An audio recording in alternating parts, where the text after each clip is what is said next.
no idea. I'm not a scientist. I'm just interested, Matt, and correct me if I'm wrong, but you're kind of saying something about the kind of magic of the marketplace in a sense, the free market. Love it. Oh yeah. Improving the water supply business. And then on the other side, like the protesters in Cochabamba, for instance, is a strong international movement for water as an indelible human right. Yeah. Should be free or publicly controlled.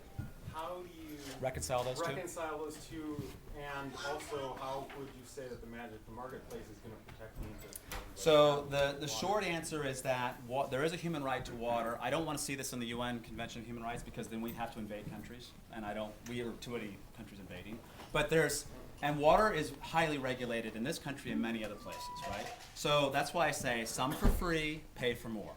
So what that means is that everybody's going to have a certain amount, but then if you want to have more for agriculture, industrial, commercial, lawns, then you will pay for that, right? So that's how I reconcile those conflicting desires to have something for free but also not run out of it, right? That's my answer to that.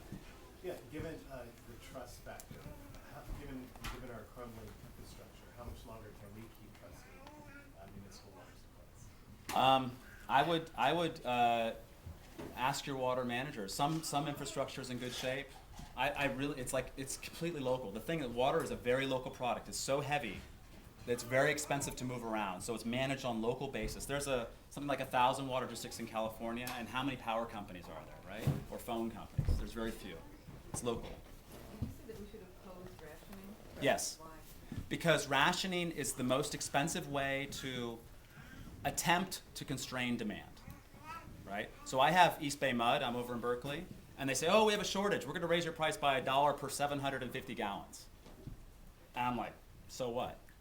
But then we're going to run out of water, right? So what I say is that don't do rationing as the way of saying cut by 20%. Raise the price, right? This happened in Santa Barbara in the 90s, which was the last drought. The first unit of water was, say, $1. And then if you use more and more and more, you paid 25 times more per unit, right? So $25. That's what I mean by aggressive pricing. Because some people, they don't pay attention until they get their, like you get a cell phone bill for $800. Like, whoa, I'm not going to do that again, right?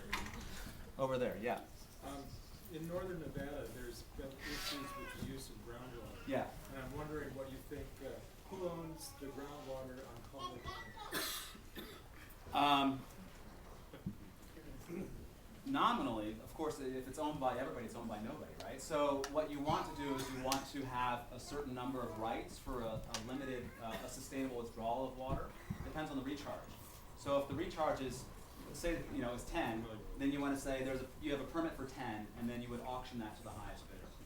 Yeah, there's a movement right now to try to prevent the government from making water deals with developers to remove water from aquifers that run under public lands. Yeah. And this is a pretty strong movement going on. It's happening right around where Black Rock City is. Right. Okay, all around that area. And I don't see a way of stopping it. I think that the federal government will eventually make these leases. This is the Las Vegas effect. Yeah. Right. So it's Reno Sparks. Right. Yeah, the same version. I think that the government has mismanaged a lot of things, and so this could be one of them. But I would tend to. The first thing is to say is like, okay, maybe there is a sustainable yield, limit it to that. But it's much more common that they mine the groundwater, and then you have a problem. Well, the water authority in Nevada has become the most powerful body in the state. Right. Right. Yeah. There's Pat Mulroy's down in Vegas, and I'm not a big fan of hers. Anyone else? I know people are convinced that they want to drink bottled water. Right. How do you convince restaurants and grocery stores to carry local sparkling or local water rather than importing it from Italy? You buy it. It's supply and demand. And so you tell the restaurant owners? How do You tell the restaurant owners, stop making a profit. No, you have to let them sell the water, right? Right, but why not local? It saves on CO2. It could. So there's a price premium that people pay for organic right now, right? So there's a price premium people pay for local food right now. So you want the same price premium for local tap water for that matter, right? Local bottled water. So that's a marketplace decision. It's much simpler to figure out. But telling them that it's wrong is not the right way to do it. although it's upsetting. I have to agree. Over there, yes.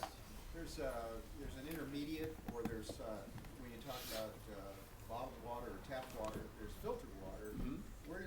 What's your opinion of like the Brita system and so forth, even disregarding the endocrine disruptors and Right. whatever else is there? There are Consumer Reports does tests. I have this on my blog. I have a test that they did on water filters, and there's a cost and a benefit, right? They say this one is really good and it costs a lot more than, or a lot less than this one that's really expensive but has nice packaging. So if you're worried about filtering your water, that tends to be a better way of reducing the carbon footprint of your clean water consumption, assuming that your tap water is not good, which is the lowest carbon footprint.